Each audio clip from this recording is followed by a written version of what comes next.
Thabo Mbeki's unceremonial removal from office led to a rapid change of South Africa's fortunes. There was a change of personnel in state institutions, the breakdown of trust, and the absence of visible positive leadership. The ANC would become a mere shadow of what it once was.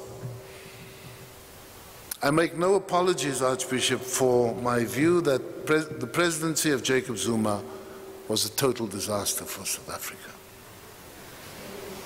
Many are aware that I served in his cabinet until May 2014, charged with the responsibility to draft the National Development Plan.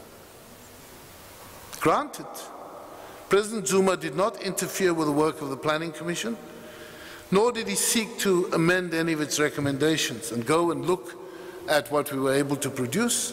He did not even attempt to soften the recommendations in a whole chapter devoted to fighting corruption. On the land question, Manuel says not enough has been done in the last 2 decades to draw up legislation to fast-track land redistribution. What we need is to maturely sit down and look at the processes and say, how do you break the problem?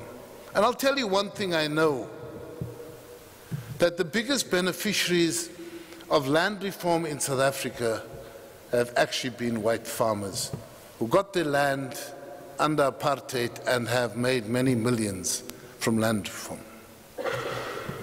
So part of our responsibility is to think through issues to their conclusion.